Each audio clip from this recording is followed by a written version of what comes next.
मञ्चमा उपस्थित नेपाल पत्रकार महासङ्घका भर्खरै निर्वाचित हुनुभएका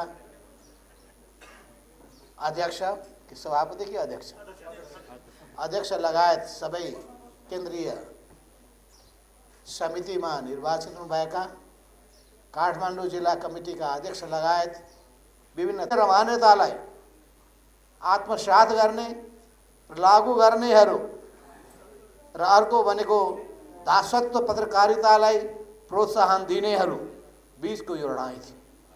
यो लडाईँमा सत्यको जित भएको छ। तपाईलाई धेरै धेरै बधाई छ, धेरै धेरै शुभकामना छ। मैले सुने कि निर्वाचनको समयमा पनि तपाईहरुले धेरै धेरै धम्कीको सामना गर्नुपर्यो, धाक धम्कीहरू देखाइयो। सत्ताको माथ लागेकाहरू जहाँ पनि यही धम्कीको भाषा प्रयोग गर्ने गर्दछ। यो नेपालमा पनि र संसारमा पनि यसै देखिन्छ। यो काठमाडौँमा र जिल्ला जिल्लाका मफसलमा पनि यही देखिन्छ। प्रदेश प्रदेशमा पनि त्यही देखिन्छ। हुँदा हुँदा जितिसकेका मान्छेलाई सताउने काम पनि हुन सक्दछ, ख्याल गर्नुहोला। मुद्दा मामिलामा फसाउने काम पनि हुन सक्दछ या मुद्दा मामिलाको कुरा अगाडि सारेर सातो लिने काम हुन सक्दछ। हुन त तपाईहरुको सातो जाँदैन, किनभने सातो सबै सेलाइसकेर तपाईहरु यो मैदानमा उत्रिनु भएको छ। किनभने सत्य तथ्य समाचारहरू सम्प्रेषण गर्ने कुरा सजिलो हुँदैन। असल मानिसहरूलाई त्यो मन पर्छ, तर कमर्सियल मानिसहरूलाई त्यो कुरा मन पर्दैन। कमर्सियल मानिसहरू झुट कुरामा विश्वास गर्दछन्, गलत कुरामा विश्वास गर्दछन् र गोएबल्स शैलीको प्रचार गर्ने गर्दछन्। गोएबल्स शैली अपनाउने गर्दछन्। एउटै झुटलाई हजार पटक दोहोर्याउने कोसिस गर्छन् अनि मान्छेलाई भ्रममा पार्ने प्रयत्न गर्दछन्, अल्मल्याउने कोसिस गर्दछन्। झुटा कुराले गर्दाखेरि त्यसलाई अनेक ढङ्गले उनीहरूलाई उनीहरूको आस्थामा असर पार्ने काम गर्दछ। तर निष्ठावान मानिसहरू, आस्था गर्ने समर्पित मानिसहरू जब सत्य र तथ्य थाहा पाउँछन् तब उनीहरूको भ्रम टुट्ने गर्दछ अनि सत्य बाटोमा अगाडि बढ्छन्। अन्तमा सत्यको नै जित हुन्छ। हामीले यही देख्दै आएका छौँ। यो प्रतिगमनले धेरै सताएको छ, धेरै सतायो। राजतन्त्र हुँदाखेरि पनि प्रतिगमनले सताएको थियो। अब त प्रतिगमनलाई पार लगाइयो भन्यो, गणतन्त्र आयो, फेरि प्रतिगमन देखा पर्न थाल्यो। यो प्रतिगमनको कालो बादल कहिलेसम्म मडारिने हो, हामी त्यसको प्रतीक्षामा छौँ। तर अन्तमा फेरि पनि सत्यकै जित हुन्छ, प्रतिगमनको हार हुन्छ। यही विश्वास र आस्थाले मान्छे बाँचेका छन्। यही विश्वास र आस्थाले मान्छेको जीवनलाई निरन्तर अघि बढ्न हौसला दिइरहेको हुन्छ। यस अर्थमा तपाईले जुन पत्रकारिताको धर्म निर्वाह गरिरहनु भएको छ, त्यो धर्म, त्यो तपाईहरुको त्यसभित्र केही उद्देश्यहरू अन्तर्निहित रहेका छन्। यस अर्थमा म तपाईलाई जोड्न चाहन्छु मिशन पत्रकारिता। मिशनको अर्को अर्थ लगाउने गरिएको पाइन्छ। मिशन भनेको सर्टेन सिद्धान्त प्रतिको समर्पण हो, सिद्धान्त प्रतिको निष्ठा हो। त्यो मिशन के हो त? नेपाल राष्ट्रको गरिमालाई माथि उठाउने। मिशन के हो त? हामी नेपाली भएकोमा नेपालीत्वको भावना जगाउने। हामी नेपाली भएको हुनाले नेपालको मान मर्यादालाई माथि उठाउने, नेपालको हितको रक्षा गर्ने, नेपालको स्वाभिमानको रक्षा गर्ने र हामी नेपाली हौं भन्ने कुराप्रति आम नेपाली जनतामा गौरव बोधको चेतना जगाउने। यो मिशन तपाईं कहिले नबिर्सिनुहोला। यो मिशनबाट तपाईं कहिले विचलित नहुनुहोला। दोस्रो मिशन पत्रकारिता र लोकतन्त्र अनुन्यासित छ। एउटै सिक्काका दुईटा पाटाहरू हुन्। लोकतन्त्र रहेन भने पत्रकारिताको, स्वतन्त्र पत्रकारिताको घाँटी निभोटिन्छ। यस क्षेत्रले फस्टाउने मौका पाउँदैन। हामी कहाँ एउटा खुसीको कुरा के छ भने 2047 सालदेखि यता लोकतन्त्र फस्टाउने क्रमसँगै सबभन्दा बढी फस्टाएको नेपालको माटोमा फस्टाएको यो अत्यन्तै उर्वर भूमि भएको भनेको पत्रकारिता क्षेत्र पनि र यस क्षेत्रले जुन हिसाबले एकपछि अर्को छलाङ मार्दै अगाडि बढेको छ, जुन हिसाबले यसले तल तलसम्म पनि अनेक विधाहरूमा समर्पित भएका पत्रकारहरूलाई र संस्थाहरूको निर्माण गर्ने काम गरेको छ, संरचनाहरूको विकास गरेको छ, आधुनिक विज्ञान र प्रविधिलाई आत्मसात गरेर त्यसलाई जनताको बीचमा पुर्याउने काममा भूमिका खेलेको छ। यो सबै नेपालको सन्दर्भमा आफै पनि गौरव गर्ने लायक कुरा हो। तर यो यतिकै भएको छैन। त्यसको निम्ति मूलतः लोकतन्त्रका मूल्य र मान्यतामा समर्पित भएका राजनीतिक पार्टीहरू, नेता र समाज, यो तीनटैलाई श्रेय जान्छ। उहाँहरू नभइदिएको भए तपाईहरु एक्लैले त्यो मौका पाउनुहुने थिएन। यस अर्थमा अनुकूल वातावरण बनाउनका लागि पनि पत्रकारिता क्षेत्रले यो पक्षमा ध्यान पुर्याउनु पर्दछ। लोकतन्त्रको मूल्य र मान्यतामा समर्पित भएका राजनीतिक दलहरू, राजनीतिक चेत भएका मानिसहरू, सामाजिक उत्तरदायित्व बोकेका त्यस्ता महानुभावहरूलाई तपाईले सधैँभरि साथ दिनुपर्दछ। किनभने ताली एउटै हातले बज्दैन, दुईटै हात चाहिन्छ। एकले अर्कालाई हौसला दिनुपर्दछ, एकले अर्कालाई अघि बढ्नका लागि उत्प्रेरित गर्नुपर्दछ। मान्छे कुनै न कुनैको चिजको प्रेरणाबाट अगाडि बढ्दछ। बिना प्रेरणाको कोही मानिस अगाडि बढ्न सक्दैन। त्यसो हुनाले प्रेरणाका निम्ति राम्रा उदाहरणहरूलाई सधैँभरि अगाडि सार्नु पर्दछ र नराम्रा नकारात्मक उदाहरणहरूलाई त्यसबाट जोगिनका लागि हामीले जनताको माझमा ल्याउनु पर्दछ। यस अर्थमा तपाईहरुले लोकतन्त्रलाई फस्टाउने, लोकतन्त्रलाई सुदृढ बनाउने, लोकतन्त्रका मूल्य र मान्यतालाई नेपाली जनजनको माझमा पुर्याउने काममा पनि त्यतिकै भूमिका निर्वाह गर्नुपर्दछ। लोकतन्त्रको सवाल भनेको मात्र बोल्ने स्वतन्त्रता, लेख्ने स्वतन्त्रता, प्रेस स्वतन्त्रता मात्र होइन। त्यो लोकतन्त्रको विशेषता भनेको सबैको मान, सबैको सम्मान, समानताको अधिकार, मान सम्मानको अधिकार पनि हो। लोकतन्त्रको बाट नै विधिको शासनको क्रम अगाडि बढ्छ र विधिको शासनमा नै लोकतन्त्र फस्टाउन सक्दछ। यस अर्थमा यो विधिको शासनलाई हामीले उच्च महत्त्व दिनुपर्दछ, कानुनी राज्यलाई विशेष महत्त्व दिनुपर्दछ। अहिले हामी पनि तपाईहरु सँगसँगै यही विधिको शासनको पक्षमा, कानुनी शासनको पक्षमा हामी दृढताका साथ उभिएका छौँ, लडिरहेका छौँ। सबै खालका बाधा अवरोधहरूको चुनौतीलाई सामना गरिरहेका छौँ, यो विश्वासका साथमा कि अन्तमा सत्यको जित हुन्छ। तेस्रो तपाईहरुको महत्त्वपूर्ण जिम्मेवारी भनेको समाजको परिवर्तन र रूपान्तरणमा तपाईहरुको सकारात्मक रोलको आवश्यकता छ। समाजमा राम्रा चीजहरू पनि छन्, समाजमा नराम्रा चीजहरू पनि छन्। राम्रा पात्रहरू पनि छन्, कुपात्रहरू पनि छन्। राम्रा संस्कारहरू पनि छन्, नराम्रा संस्कारहरू पनि छन्। जनतालाई सेवा गर्नेहरू पनि छन्, जनतालाई लुट्नेहरू पनि छन्। जनतालाई सताउनेहरू पनि छन्, जनतालाई सुख दिनेहरू पनि छन्। जनताको अनुहारमा मुस्कान देख्न चाहनेहरू पनि छन्। अनि जनता सधैँभरि उसको सामुमा निरीह भएर नतमस्तक होस् भन्दै उसबाट नाजायज फाइदा उठाउनेहरू पनि छन्। तपाईहरुको जिम्मेवारी हुन्छ राम्रा चीजलाई प्रोत्साहित गर्ने, नराम्रा कुराको नाङ्गे झार पार्ने र त्यो नराम्रो कुरालाई समाजमा जनताबाट विस्थापन गर्ने काममा भूमिका खेल्ने। यस अर्थमा तपाईले सुन्दर समाज निर्माण गर्ने कुरामा भूमिका निर्वाह गर्नुपर्छ। यो भूमिका किन निर्वाह गर्नुपर्छ भने यही समाजमा तपाईँ हामी बसेका छौँ। यो समाज राम्रो भयो भने हाम्रो भविष्य पनि राम्रो हुन्छ। हाम्रो भविष्य मात्रै होइन, हाम्रो परिवारको भविष्य पनि राम्रो हुन्छ। हाम्रा शाखा सन्तानको पनि भविष्य राम्रो हुन्छ, नभए हामी सधैँभरि तर्सिनु पर्ने हुन्छ, मेरा छोरा र छोरीको हालत के होला, घरबाट बाहिर निस्किँदा के होला, स्कुल कलेजमा पढ्दा के होला, अनि विभिन्नको साथी सङ्गतमा पर्दाखेरि कस्तो होला, तपाईँ हामी आफै तर्सिनु पर्ने अवस्था बन्छ। त्यसो हुनाले सुन्दर समाज निर्माण गर्ने, राम्रो देशको निर्माण गर्ने, यस अर्थमा हिजो हामीले अधिकारको निम्ति राजनीतिक क्रान्ति गरेका थियौँ।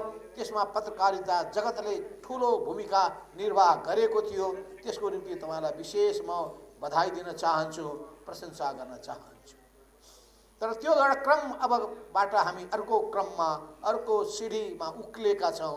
त्यो उक्लिएको कुरा के हो भने, त्यसलाई अब हामी आर्थिक क्षेत्रको प्रगतिमा, आर्थिक समृद्धिको दिशामा, जनताका गरिबी, अभाव, बेरोजगारी, यी सबै समस्याहरूको समाधान गर्ने कुरामा सुशासनको अपेक्षा हामीले गरेका छौँ। र सुशासनको अपेक्षाको साथसाथ हामीले राम्रो संस्कारको पनि अपेक्षा गरेका छौँ। के संस्कार राम्रा हुन्, के संस्कार राम्रा होइनन्, त्यसको तपाईँले विश्लेषणात्मक र विवेचनात्मक ढङ्गले जनताको माझमा पुर्याउनुहुन्छ भने त्यही कुराको छाप तल तलसम्म पुग्छ।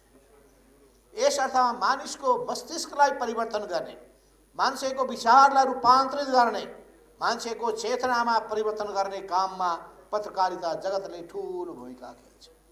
यस अर्थमा हाम्रा प्रत्येक समाचार, हाम्रा प्रत्येक विश्लेषणले के प्रभाव पार्छ भन्ने कुरा सोचेर अगाडि बढ्नु पर्यो भन्नुभयो भने तपाईँको मिसन असल मिसन ठहरिन्छ। लोकतन्त्रलाई सफल बनाउने कुरामा, समाजलाई सुन्दर बनाउने कुरामा, देशको मर्यादा माथि उठाउने कुरामा, राम्रो नेपाली, राम्रो नेपाली, असल नेपाली, संस्कारयुक्त नेपाली, त्यस्तो तयार गर्ने कुरामा तपाईँले महत्त्वपूर्ण भूमिका खेल्न सक्नुहुन्छ। त्यो तपाईँले अरूका लागि मात्रै होइन, आफ्ना लागि, आफ्ना सन्ततिका लागि, आफ्ना परिवारका लागि, आफ्ना टोल छिमेकका लागि, आफूले बसेको त्यो देशका लागि तपाईँले ठुलो योगदान पुर्याउन सक्नुहुन्छ। यी सबै सन्दर्भमा अहिलेको यो टिम जसरी तपाईँहरू विजयी भएर आउनुभएको छ, जुन हिसाबले तपाईँहरूले बडो स्वस्थ प्रतिस्पर्धा गर्नुभयो र यो निर्वाचनको क्रममा निर्वाचनको टिमले जसरी बडो राम्रो ढङ्गले सफलताका साथ निर्वाचन सम्पन्न गर्ने काम गर्यो, त्यो पनि बडो प्रशंसनीय रहेको छ। र टिम बनाउने कुराको सन्दर्भमा टिम बनाउँदाखेरि कति कमजोरी भयो, कहाँ त्रुटि कमजोरी भए, यसमा सबैको उचित ढङ्गले वास्तवमा प्रस्त हुन सक्यो सकेन, त्यसमा तपाईँले विचार पुर्याउनु पर्ने हुन्छ। त्यो समीक्षाको विषय बन्ला, तर एउटा क्रमबाट गुज्रिसक्नु भएको छ। अब तपाईँहरूले भनिसक्नु भएको छ, हिजो निर्वाचनको बेलामा जतिसुकै प्रतिद्वन्दी भए पनि अब हामी त्यसलाई हामी बिर्सिन्छौँ, सबै एउटै मिसनमा एकताबद्ध भएर अगाडि बढ्छौँ। यो बडो राम्रो कुरा तपाईँले गर्नुभएको छ, बडो खुसी लागेको छ। तर हाम्रै देशमा कतिपयहरू छन्, नजितुन्जेलसम्म ठुल्ठुला कुरा गर्छन्, जितेको भोलिपल्ट आफूलाई सम्राट ठान्ने गर्दछ। जितेको भोलिपल्ट जुन भर्याङ चढेका हुन्छन्, त्यो भर्याङलाई लात्तीले पुक्क फालेर हिर्काएर फालिदिन्छन्, अनि पुक्क फालिएकाहरू सडकमा पछारिन्छन्, अनि त्यसपछि उनीहरू बिजो हुने स्थितिमा पुग्न खोज्दछन्। र आँटिलाहरू फेरि उठ्छन्, जिउमा जुन धुलाहरू हुन्छन्, ती लुगाका धुलाहरू फेरि अनि फालेर जिउबाट हटाएर अनि त्यसपछि फेरि नयाँ फ्रेस भएर अगाडि बढ्छ। धुलो टकटक्याउने र हटाउने, चुनौतीको सामना गर्ने र उज्यालो भविष्यको दिशातर्फ अगाडि बढ्ने। र उज्यालो भविष्य के हो त? राजतन्त्रमा फर्किने होइन, संविधानलाई मास्ने पनि होइन, पुरानो समाजतर्फ जाने पनि होइन, प्रतिगमनतर्फ जाने पनि होइन, अधिनायकवादी चिन्तन र विचारलाई हावी हुन दिने पनि होइन, कसैको व्यक्तिगत लहरको आधारमा चल्ने पनि होइन, व्यक्ति पूजालाई प्रोत्साहन दिने पनि होइन। असल कुराहरू कहीँबाट हुन्छ भने अवश्य पनि त्यसलाई बिना पूर्वाग्रह हामीले राम्रो भन्न सक्नु पर्दछ। यस अर्थमा राम्रो के हो, नराम्रो के हो आदेश दिएर हुँदो रहेनछ। यो आदेश दिएर पार लाग्दैन। त्यसको निम्ति खास खास मान्छेलाई अनि किनेर अनि आफ्नो पक्षमा भजन मण्डली बनाएर भजन मण्डलीको माध्यमबाट प्रचार गरेर पनि हुँदैन।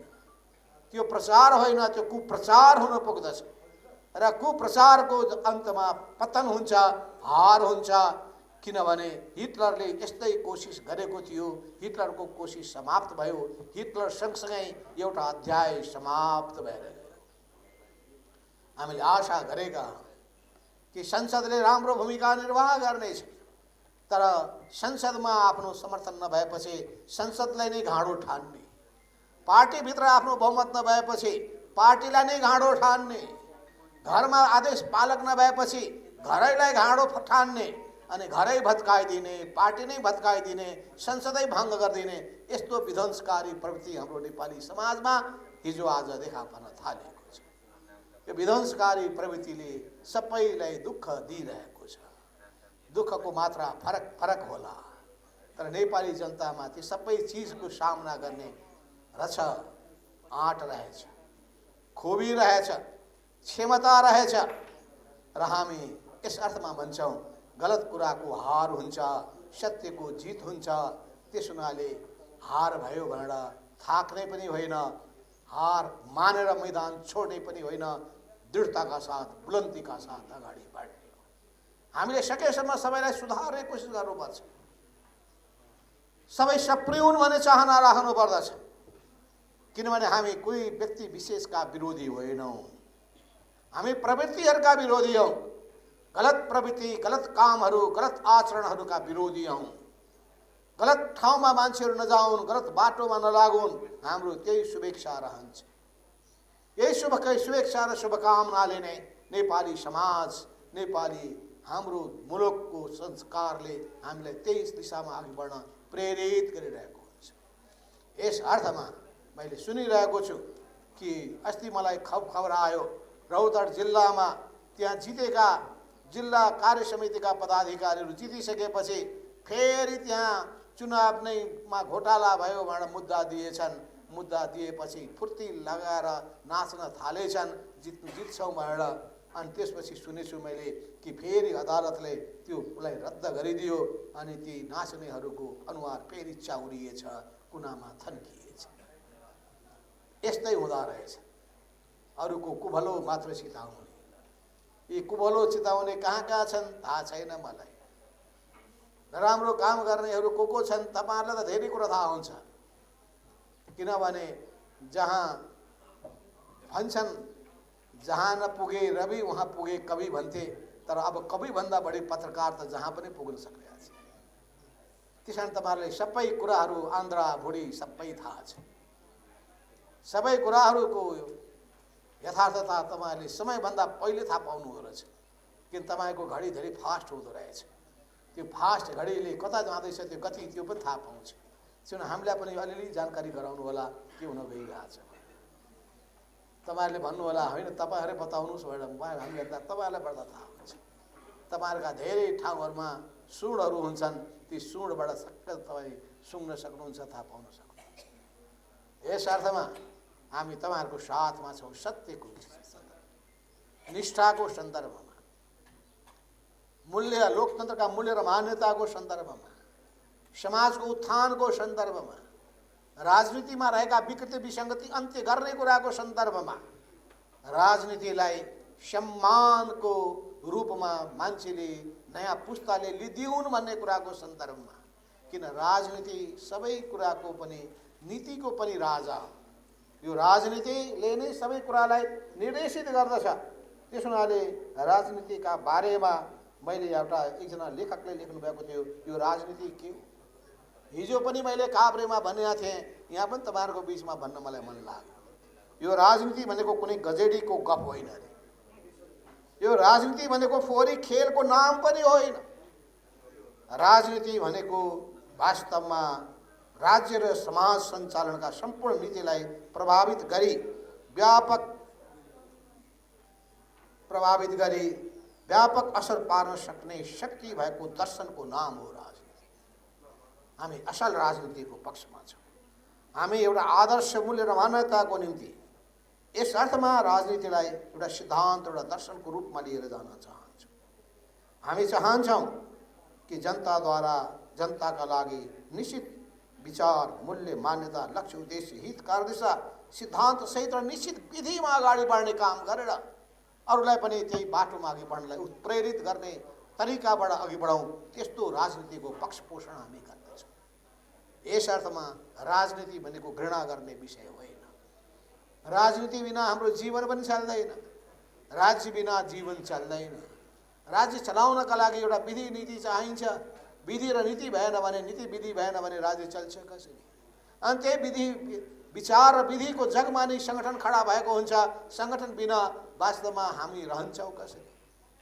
समाज पनि एउटा सङ्गठन हो। समाज पनि एउटा सङ्गठन हो। यो सङ्गठन कस्तो बनाउँछौँ त्यसको निम्ति समाजमा बस्नेले निश्चित आदर्शलाई पहिल्याउन सक्नुपर्दछ। त्यसमा पनि विचार र दर्शनमा अभिगर्ने पार्टी, राजनीतिक दलहरूले नै समाजलाई परिवर्तन गर्छन्, रूपान्तरण गर्छन्, तर एक्लै त्यो काम गर्न सक्दैनन्। त्यसको निम्ति तपाईँहरूको साथ र सहयोग चाहिन्छ। यी सबै कुराहरूको सन्दर्भमा यो पुरानो कार्यकाल सम्पन्न गरेर आफ्नो जिम्मेवारी सुम्पिने उहाँहरूलाई पनि म धेरै धेरै धन्यवाद दिन चाहन्छु। अनि त्यसै गरी निर्वाचन सम्पन्न गर्ने हाम्रो निर्वाचन आयोगदेखि लिएर सहयोगी सबैलाई विशेष धन्यवाद दिन चाहन्छु। नवनिर्वाचित केन्द्रदेखि लिएर तलसम्म काठमाडौँ जिल्लासम्म यी सबै ठाउँहरूमा हातेमालो गर्दै जित्नुभएका सबै हाम्रा पदाधिकारीहरूलाई विशेष बधाई दिँदै तपाईँहरूको कार्यकाल सफल होस्।